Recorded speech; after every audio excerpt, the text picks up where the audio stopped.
Bienvenidos al Faro de Hermes. En este espacio escucharemos antiguas enseñanzas y misterios que se desvelan ante nuestros ojos. Aquí, cada episodio es una puerta a lo desconocido. Un viaje a través del desarrollo personal, la historia, el misterio y la filosofía. Con nosotros, cada escucha es una aventura, cada episodio un descubrimiento. Prepárate para expandir tu mente y dejarte iluminar por nuestro faro.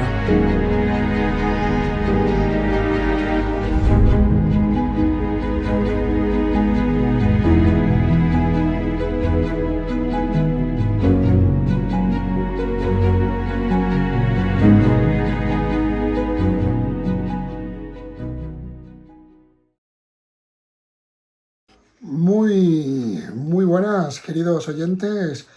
Bienvenidos al primer capítulo del Faro de Hermes. Es para nosotros un honor el día de hoy poder comenzar con este proyecto con tanta ilusión que llevamos un buen tiempo preparando un tema muy enriquecedor que el día de hoy nos apetece, que es empezar por la muerte. Contamos a los mandos de lo técnico con Felipe Mariño. En la colaboración tenemos a Alberto Cristóbal y tenemos nada más y nada menos que a una gran persona delante nuestra para esta primera entrevista, a un psicólogo, a un doctor en educación, especialista europeo en psicología del trabajo y organización, un psicólogo y experto en coaching, especialista en hipnosis clínica. Desde 2014 se dedica a acompañar a personas en su proceso de transición y conciliar sobre la importancia del género de pensamiento positivo para poder transformar la experiencia de la vida y alcanzar metas excepcionales. Luis Poveda, bienvenido.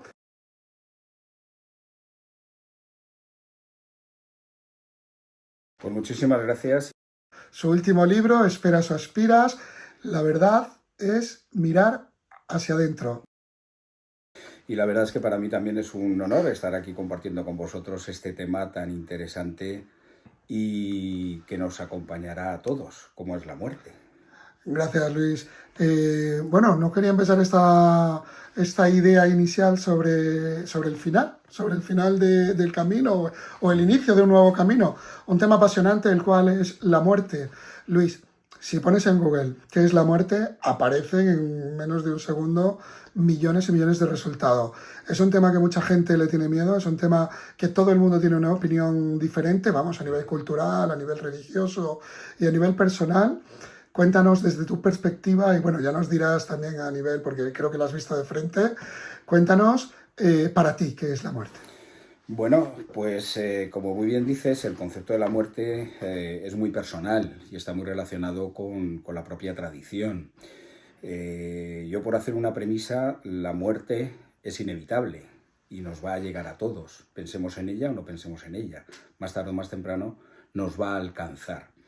Es decir, la muerte forma parte de la vida y si lo vemos desde las diferentes perspectivas culturales, podríamos decir que la muerte puede ser una meta o puede no ser una meta. Puede ser un castigo o no un castigo, o puede ser un premio. Depende de la tradición cultural, ya que puede ser el final o la meta, o puede ser un castigo, o puede ser incluso un premio al dejar este plano de la existencia, ¿no? Para pasar a otro plano. Es decir, el enfoque cultural es el que nos va a determinar nuestro concepto de la muerte. No es lo mismo lo que vivimos aquí en Occidente que lo que se puede vivir en Oriente o lo que se puede vivir en diferentes culturas, ¿no? Si nos damos cuenta, en sí mismo, pues la muerte es un tránsito, eso es evidente, que es el paso de una situación a una situación B. Es el paso de una situación de vida a otro estado, ¿vale? Ahí es donde está la pregunta. En función de los visos de existencia que tenga ese plano B, ese plano paralelo o acercamiento a la fuente, como pueden llamar en función de las diferentes tradiciones, o una vuelta de nuevo pues también a este plano de la muerte, como podría ser el samsara, es decir, ese ciclo que tienen los budistas, pues depende de cada una de las culturas y ya como he dicho al principio, puede ser la meta, puede ser el castigo o puede ser el premio. En cualquier caso, el concepto de la muerte es como la persona procesa ese evento más que el evento en sí mismo, y así le dota de significado. Es decir, los eventos que nos pasan en la vida, todos y cada uno de nosotros le dotamos de un significado. Exactamente igual nos pasa con la muerte. Y por poner algunos ejemplos, ¿vale? Por ejemplo, en la tradición judía, la muerte es una separación natural e inevitable que va entre lo material y lo espiritual. Es decir, separación inevitable entre lo material y lo espiritual, y que se da una vez que se ha cumplido con una misión, en este caso, para el pueblo judío, por la misión que Dios nos encomendó en la tierra, y que por ende, pues ya marca el final del sufrimiento que se tiene en la vida. Por lo tanto, desde esa perspectiva judía, podemos ver la muerte como un premio, como una recompensa, porque dejamos de sufrir. También está incluido esto vendría recogido en la tradición cátara, que también viene en esta línea, ¿no? Como premio, pasar del sufrimiento vital y experiencial de la vida para alcanzar la conexión con la divinidad o con Dios o con ese ser supremo. Pero si nos vamos a la tradición católica, la nuestra que tenemos aquí en España, ¿vale? Pues la muerte es una meta natural para todo ser humano, es decir, al final nos llega y además de la cual no se puede escapar. Y en ese proceso, pues es la separación del alma, la cual continuará viviendo y el cuerpo físico se queda, y esto marca el fin de la vida física. Entonces también podríamos entenderlo como una meta. Es algo desconocido, a lo que no se debe temer, porque nos marca el paso a un plano superior, donde, bueno, pues hay un descanso eterno. Se alcanza esa conexión con Dios y se deja este plano vital, deja de ser una carga. Es decir, pasamos de las penas y de los sufrimientos, ¿vale?, a ese estado de plenitud y de conexión de nuestro alma con Dios, ¿no? Pero si nos vamos a otra tradición, por ejemplo, los evangélicos o metodistas, la muerte como algo natural e inevitable también, pero lo cual no hay que temer, ya que es visto como un premio. Es la recompensa en sí mismo. Es un motivo de alegría, porque se pasa a estar en la presencia de Dios y se pasa al descanso del sufrimiento de la vida. Bueno, aunque siempre es doloroso, porque no es algo esperado y a pesar que se sabe que es un destino común. Y por cerrar las diferentes culturas y el enfoque de la muerte, pues voy a cerrar también con el concepto del samsara, ¿no? En el budismo y en las tradiciones orientales, lo que es un ciclo de nacimiento, vida, muerte y reencarnación. Es decir, son diferentes planos de la existencia en los cuales vamos avanzando en nuestro ciclo de conocimiento para llegar a, bueno, pues a ese punto de nuestro alma superior, ¿no? Y bueno, pues esta tradición del samsara también se recoge en algunas de las tradiciones iniciáticas, ¿no? Como puede ser el Rosacruz o el concepto del rosacrucismo, ¿no? Donde es el ciclo también de vida, muerte y reencarnación. Por cerrar, y en mi opinión, pues el concepto de la muerte es poliédrico, ¿vale? ¿Qué implica el ser poliédrico? Pues que dependiendo de la propia cultura, dependiendo de la propia experiencia personal, pues podemos observar una cara del poliedro o podemos observar otras. Como ves, depende de cómo se mire. Qué bueno. Sí, digamos que la muerte viene siendo el final de la vida, o el principio. O el principio. Bueno, esto es bastante discutible, ¿no? Hay una cuestión de poliédrica, como le llamaban, ¿no? Depende de la perspectiva que la analices y que la veas. Yo quiero decir que, acordándome de lo que decía Séneca, que él decía en su libro sobre la brevedad de la vida, que la muerte a la mayoría de nosotros nos llega justo cuando aprendemos a vivirla. Hay otros que, bueno, la aprenden antes y tienen más tiempo de vivirla, quizás el propio Séneca, pero a la mayoría pues nos llega justo cuando hemos aprendido a vivir nuestra propia vida carnal. Totalmente de acuerdo. Dime cómo mueres y te diré quién eres. Yo creo que cuando aprendemos a vivir, aprendemos a morir. Yo, si os parece, por ir avanzando un poco más con el tema y no separar el concepto de la vida y de la muerte, como has planteado de Séneca, voy a hablaros también de otro autor, que es Viktor Frankl, ¿vale? Y voy a hablar del propósito o el sentido de la vida. Viktor Frankl fue un psiquiatra, médico psiquiatra, que estuvo cautivo en los campos de concentración, era judío, en la Segunda Guerra Mundial estuvo en los campos de concentración. Y él en su teoría pues tomó conciencia o desarrolló un enfoque en el cual se dio cuenta de por qué había algunas personas que eran capaces de sobrellevar el sufrimiento y el dolor que había en ese campo de concentración. Es decir, por qué había personas que sobrevivían y por qué había personas que morían. Y no estaba relacionado con la fortaleza física, sino que daba igual, es decir, si te pegaban un tiro mueres exactamente igual. Pero dentro de las mismas condiciones, aquellas personas que tenían un propósito por vivir, vivían. Y aquellas personas que no tenían un propósito por vivir, se dejaban llevar. Sí. Se dejaban llevar por la muerte. Sí, sí que lo había oído, lo conocía la historia. Sí. Y de hecho, hace muy poco tiempo estuvo muy de moda la Sociedad de la Nieve, aquellos sobrevivientes en los Andes, chilenos, argentinos. Lo dicen, ¿no? Tú entrevistas a cualquiera de ellos que igualmente se encontraron en una situación extrema. Hubo una entrevista que le hicieron a uno de ellos y le preguntaban, ¿no llegaste a escribir una carta de despedida? Y dijo, no, que va, los que escribían todos se morían. O sea, los que tenían una ilusión y unas ganas de vivir no se acordaban, aquellos que se rendían sí que se despedían. Correcto, ahí nos vamos al concepto del propósito. Cuando tú tienes un propósito por vivir, tienes más probabilidad de seguir viviendo. Y la muerte, cuando tienes propósito, se dota de significado, ¿vale? Mira, me gustaría comentar un tema, el principio de la polaridad. No sé si lo conocéis. Normalmente todo elemento tiene dos vertientes, el blanco y el negro. Las cosas van hacia un lado o hacia otro, la luz, la oscuridad, ¿vale? La vida y la muerte, ¿no? En ese principio de la polaridad, la vida y la muerte pues son dos caras de la misma moneda. Es decir, están perfectamente unidas en ese polo que nos vamos moviendo. ¿Qué es lo que sucede? Que claro, si son dos caras de la misma moneda, la pregunta que me surge ahora es, ¿estás vivo o estás muerto? Es una pregunta interesante. Muy interesante, la verdad. Y esta pregunta, hablando de este tema, de si estamos vivos o estamos muertos, el tema de la dualidad, me trae también a recuerdo pues, el planteamiento que nos hace la física cuántica, que es lo del gato de Schrödinger, que me imagino que conoceréis. La hipótesis que propone Schrödinger dice que hay un gato dentro de una caja, la caja está cerrada y el gato está con un veneno. Entonces, mientras que la caja está cerrada, el gato puede estar vivo o puede estar muerto. Las dos cosas a la vez. Es decir, no está definido todavía si está vivo o está muerto. Solo en el momento que el observador abre la caja es cuando la situación concreta del gato se manifiesta. Puede estar vivo o puede estar muerto. Pero hasta que no se abre la caja no se manifiesta ninguna de las dos situaciones. Eso es importante porque a nosotros nos pasa lo mismo. ¿Quién es el observador externo nuestro? ¿Vale? No lo sabemos. Eso claro. en el libro de Víctor también lo planteaba así.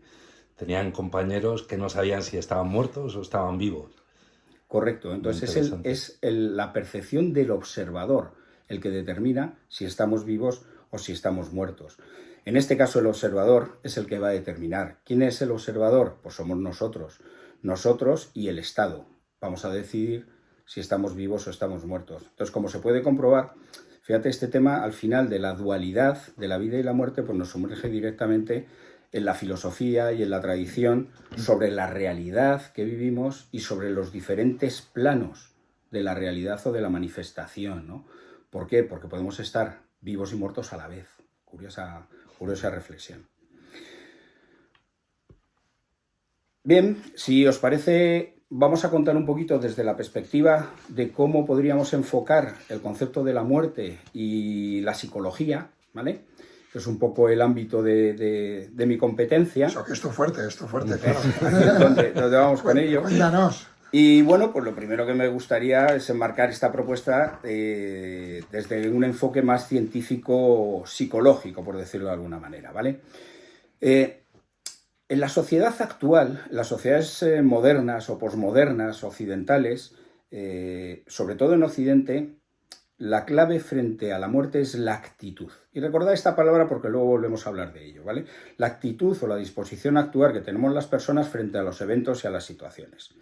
Entonces, ¿qué es lo que sucede? En nuestras sociedades modernas nos cuesta aceptar la mera idea de la muerte. Es decir, la hemos separado de nuestras vidas. Ya no se muere en casa. Antes sí, el abuelo moría en casa. Y los nietos y los hijos estábamos acompañando a la persona en ese tránsito. Ahora mismo, que la gran mayoría, ¿dónde sucede? Pues sucede en el hospital. Hay una separación entre la vida y la muerte y no dejamos que forme parte de nuestro enervo cultural.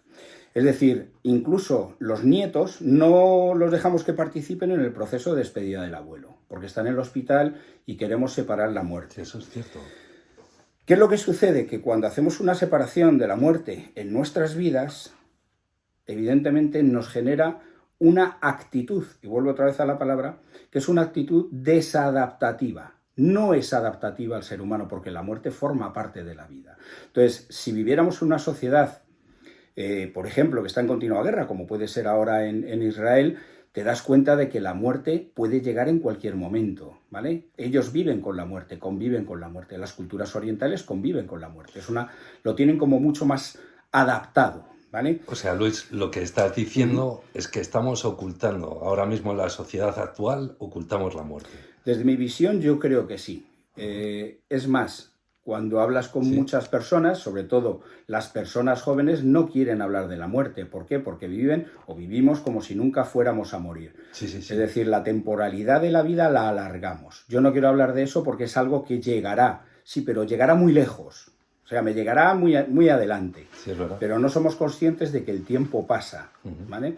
Entonces hemos hecho una desadaptación de la muerte en nuestra sociedad. ¿Qué es lo que sucede? Que esa generación de normalidad o de ciclo de paso nos va a generar esas actitudes desadaptadas que al final se manifiestan en lo que estábamos comentando: miedo, angustia, ansiedad, depresión, incluso situaciones prefóbicas. Es decir, a la gente le da fobia hablar de estos temas, le da miedo irracional a poder hablar de estos temas, y al final tenemos un sinvivir por el temor a la muerte y el proceso de negación, como estábamos comentando. Pero es una opinión, ¿eh? Una opinión que veo desde mi perspectiva. Luis, 100% de acuerdo. Yo tengo que decirte una cosa. Yo creo que cuanto más mayor te vas haciendo, menos piensas en la muerte. Yo creo que cuando eres joven, adolescente, le das una importancia mucho más importante a la muerte, que es cuando más lejos está, según van pasando los años, cada vez vas pensando menos en ella, es algo que no te preocupa, ya lo asumes como una realidad y ya sabes que va a venir, que es algo inevitable, ¿no? Pero cuando eres joven sí que la intentas evitar a más, ¿no? O por lo menos la mayoría de la gente, ¿no? Aunque hay gente que lo persigue, parece que lo está persiguiendo, la mayoría de la gente sí que la intenta evitar, sobre todo va con la edad, ¿no? No sé qué piensas. Sí, como tú muy bien has dicho, cuanto más mayores somos, más aceptamos la inevitabilidad de lo que nos queda. Es decir, somos más conscientes de la temporalidad de la vida, somos más conscientes de que tenemos cierta edad y empezamos en un proceso de aceptación. Es decir, lo tomamos como algo normal y algo que nos llegará. Luis, te propongo una idea. Filosofemos un poco. Hablemos desde la filosofía de la muerte. A nivel cultural, la cultura mexicana, por ejemplo, representa el Día de los Muertos como volver a verles, estar con ellos, cenar con ellos, beber con ellos, llevan sus platos favoritos, ponen la música que les gustaba escuchar, llevan las botellas de alcohol que les gustaba beber, brindan con ellos y los recuerdan. Y luego tienen una frase que a mí me encanta del pueblo mexicano, que es: solo muere aquel que es olvidado. Correcto. Yo desde mi visión, yo creo que ese recuerdo que se hace tanto en la cultura mexicana como aquí en España, el Día de los Santos, lo que traemos es a nuestros seres queridos al recuerdo presente. Entonces siguen viviendo en nuestra memoria. Es cierto, o me sumo también a esas palabras, de que las personas realmente mueren en el momento que ya se olvidan. Mientras que estén en el recuerdo, siguen presentes o siguen presentes en nuestras vidas, ¿no? Entonces, al final, la vida y la muerte, pues es eso, las dos caras de la misma moneda, y somos nosotros los que le dotamos del significado. Estoy totalmente de acuerdo. Hace 2 años partió de este plano mi padre. Y cuando lo vi cuerpo presente, una idea rondaba mi mente. Y era que lo que estaba allí no era mi padre. Era algo material, era un cuerpo y era una caja, pero aquello no era mi padre. Aquello me llevó a casa aquel día y decir: sigues vivo dentro de mí, sigues vivo en mis pensamientos, tus mensajes, tus consejos. Aquellos no paraban de retumbar aquella noche y aún a día de hoy. Lo que se va es la materia. pero lo que queda presente es ese recuerdo. No sé qué... Tú también estuviste enfrentado, ¿no? Sí, A una experiencia muy cercana a la muerte, estuviste un tiempo en coma, sufriste un gran accidente. Cuéntanos cómo lo viviste desde tu perspectiva, Luis. Bien, yo la experiencia que yo he tenido, que es personal e intransferible, ¿no? Como aquel que dice, yo era motero, era porque ahora ya no puedo montar en moto, con todo mi dolor de mi corazón. Bueno, pues una tarde un coche me golpeó, ¿vale? Y bueno, pues sufrí gravísimas lesiones, ¿no? Yo estuve pues casi un mes en situación de coma. No tuve afección cerebral, pero sí estuve en un estado de situación crítica. Es decir, las lesiones fueron tan sumamente graves, perdí tanta sangre que cogí una sepsis, lesiones abiertas, pues que me tuvieron en ese estado de situación.